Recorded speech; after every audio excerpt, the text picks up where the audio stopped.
മക്കളെ, ഭർത്താവിന്റെ ഒരു വില നമുക്കറിഞ്ഞിരിക്കണം. അവരെ അള്ളാഹു നമുക്ക് തന്ന അനുഗ്രഹങ്ങളാ. അവരുടെ കണ്ണെന്ന് മറഞ്ഞാൽ, അവർ നമ്മിൽ നിന്ന് പിരിഞ്ഞാൽ, ആ ഒരു സമയമാണ് നമുക്ക് അവരുടെ വിലയറിയാൻ പറ്റുന്നത്. ആ സമയമാണ് സങ്കടം അറിയാൻ പറ്റുന്നത്. എന്ത് പറഞ്ഞാലും, ഭാര്യ പറഞ്ഞാലും, മക്കള് പറഞ്ഞാലും, ആ ഒരു സമയത്ത് എവിടെന്നെങ്കിലും കടം മറിച്ചെങ്കിലും നിങ്ങളുടെ മുമ്പിൽ കൊണ്ടുവരാറുണ്ടല്ലോ. അങ്ങനെ ഉള്ള ഒരു മനുഷ്യൻ പെട്ടെന്ന് ലോകത്തോട് വിട പറഞ്ഞ് വെള്ള പുതപ്പിച്ചു പച്ച മണ്ണിന്റെ ഉള്ളറയിലേക്കൊന്ന് കൊണ്ടുവെക്കുമ്പോ, എന്റെ സഹോദരിമാരെ, ദിവസങ്ങൾ കഴിയുമ്പോഴറിയാ എത്ര കിലോമീറ്റർ ഉള്ള ഭർത്താവാണെങ്കിലും വിളിച്ചു പറഞ്ഞാൽ എന്തും കൊണ്ടുവരും. ഇനി ആ ഫോണിൽ വിളിച്ചാ കോള് കിട്ടൂല.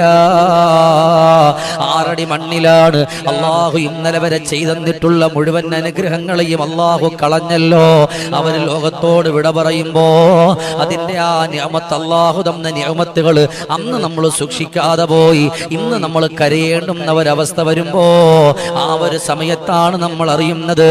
അതുകൊണ്ട് എൻ്റെ പെങ്ങളെ, അവർക്കൊരു സ്നേഹ ബഹുമാനം നിങ്ങൾ കൊടുത്തുകൊണ്ട് കടന്നു വന്ന നിങ്ങളുടെ സങ്കടങ്ങൾ അവർ കണ്ടവരാണ്, നിങ്ങളുടെ വേവലാതികൾ കണ്ടവരാണ്, നിങ്ങളുടെ ദുഃഖങ്ങൾ അവർ കണ്ടവരാണ്.